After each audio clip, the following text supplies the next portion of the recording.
Hello and welcome to Walker Tea Review. I'm Jason Walker here with a tea that is I've stored it a little bit differently, and that may not be a fair way to look at this tea, but this is a Taiwanese oolong.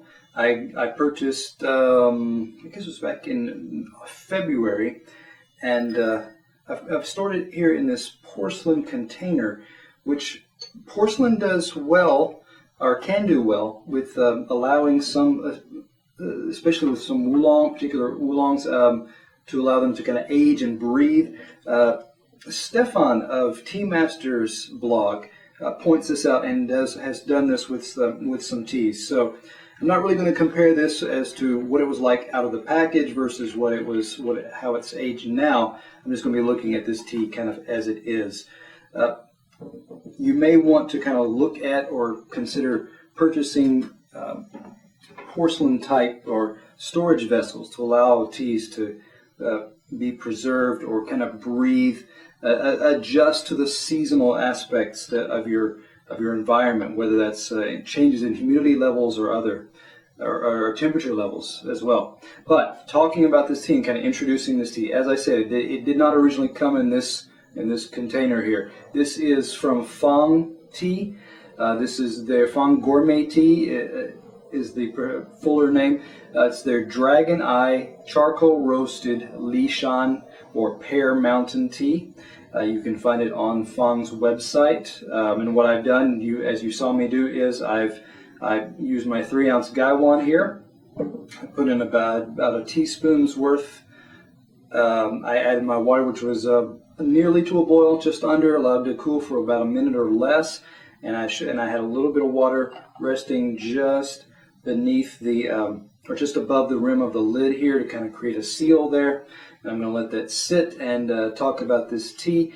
Lishan, if I remember correctly, you're talking about elevations of about 2,000 meters, so it's high. It's got some daytime versus evening fluctuations, fairly significant fluctuations, changes in temperature there that add to or enhance the character of the tea, the production levels, the stress that the tea plants undergo affects the flavor and the character of that particular tea. This one, I should mention, 150 grams available for $98. It's a little bit higher in price range than some of the others I've looked at. This is DragonEye charcoal as well. DragonEye being the Longyan Chinese pronunciation. Longan, sometimes the pronunciation is the way you may hear it as well. Particular kind of wood, a traditional style. You don't always get a charcoal roast, and you don't always get this traditional kind of charcoal roast, though it can be harder to find, especially with Taiwanese oolongs. But this particular one is. That's why it commands a bit of a different price range there. Also, my research indicates, just kind of brief research indicates that in some areas the Longan tree may be moving towards becoming endangered or limited. So that's something to consider as well. You may not be able to get this tea for forever. This may not, depending on the growth and recovery of the Longan groves or trees there. So what I'm going to do now is I've let that sit for quite a while, but I need to go ahead and talk about this dry leaf for just a moment. I'm going to do this fairly briefly, I hope. Now, it is charcoal roasted. I'm talking about the dry leaf here. And first reaction, charcoal, you may be thinking heavy, toasted type notes. Now, there is a light toasting here, but it's gotten more of a caramelized. It's still a mostly sweet, light fragrance. So it's a light. If you had a thin layer, if you had a saucepan with a thin layer of honey that was starting to kind of release aromas and maybe scorch ever so slightly, that's what you're getting at. It's sweet, it's fragrance, it's got that kind of woody, deeper wildflower honey type of notes there. So that's what's going on there. through, like I said, a little bit of heat, scooping a bit out and kind of looking at it. You do see that these are, it's a ball oolong rolled and crumpled in the kind of paper wide shaped balls there. It looks like more than one leaf, just at a glance, considering the size of the lumps here. You do see some stem, or the stem that's connecting, most likely connecting more than one leaf there in most of these cases. It's got a bit more of a grayish, or it's not a bright green, light green yellow type color. This is more of a little bit more towards an olive drab, a bit more of a grayish green. So it does have a bit more of an age type, or a bit more of the heat. The toasting has affected this color somewhat. Yeah, that's a good starting point right now before we move on and talk about the other aspects. And I'm going to pour here.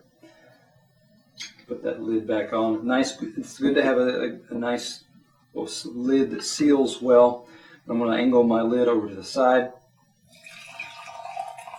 and pour just like so, shaking out those last few drops. Now, I was steeping this for quite a while, so this one I expect it will have opened up the leaves quite a bit here. Let me give this a smell here.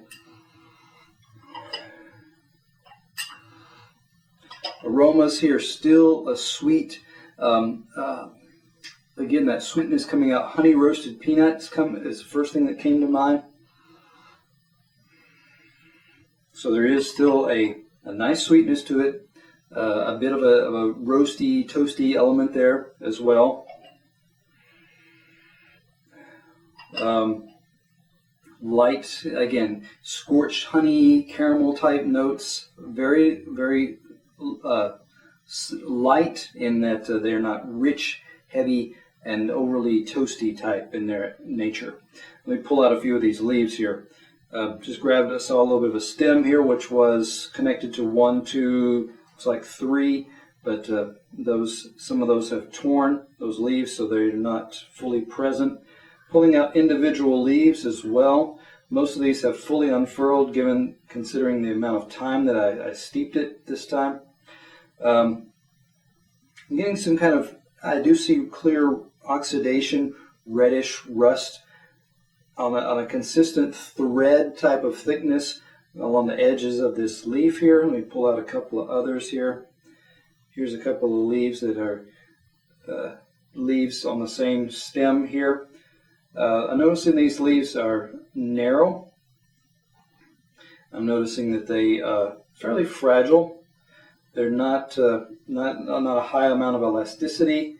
I'm looking at the end of the stem here. It's a fairly clean cut, yet it doesn't have I don't see a strong amount of oxidation taking place there either. It's not a rich reddish type color there. So let me pull out just one more as well. Clean cut on this one is here too, and again, this is more than one leaf. This is 1, 2, 3, and a little bit of 4 that just broke off there. So you got multiple leaves there. And again, a clean cut on the end of that stem, but not a lot of not a deep reddish oxidation that took place there. I'm going to have to rearrange those in just a moment, but I'm going to move now and get on to the liquor here. Holding that up for just a moment. Let me give that a swirl. It's got a nice, as compared to other, like other Lishans, and because of the roasted element, and because of the timing of this, because I purchased this in February, I believe this is likely a winter harvest. Now, that doesn't necessarily mean that if you order right now, that you will necessarily get a winter harvest. Depending on when this tea can be harvested, spring, there may be a summer and a later winter type harvest. So the variations can exist even with that same name. But you see here a little bit of a richer, darker moving towards a more honey, a little bit more of a brownish yellow as opposed to a brighter, paler yellow. Then again, that's due to probably the harvest time and the amount of roasting that took place here. Still same nice, smooth, sweet, toasted honey type notes coming out. In the cup here, looks nice as well. Let me get a sip.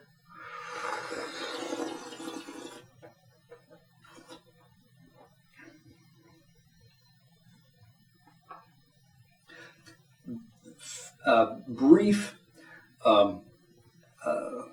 medium light astringency there, and again that's the how long I steep this tea in this particular instance. Off-camera steepings, I steeped a long time as well, and again it can have a powerful astringency. As this tea cools, even in that same cup with that same astringency, as it cooled, that astringency moderated. So heat can affect the way it reacts in your mouth as well. Nice coating though, that's the other thing I'm noticing. Consistent flavor, still nice, strong, toasted, warm honey. Honey on baked bread type of element here.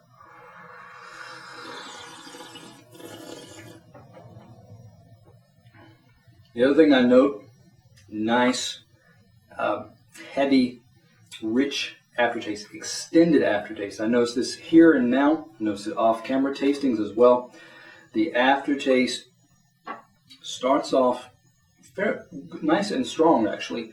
It feels sweet.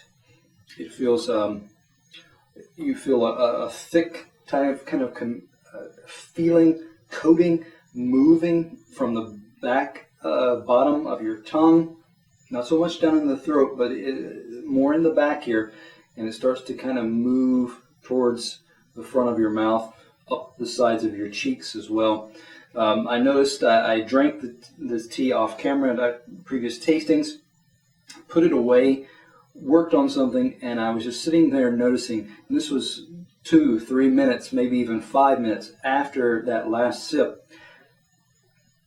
It's amplified. The aftertaste, that sweetness in the aftertaste is just amplifying. So this one's got a nice, strong, rich, rewarding aftertaste that's gone with it. So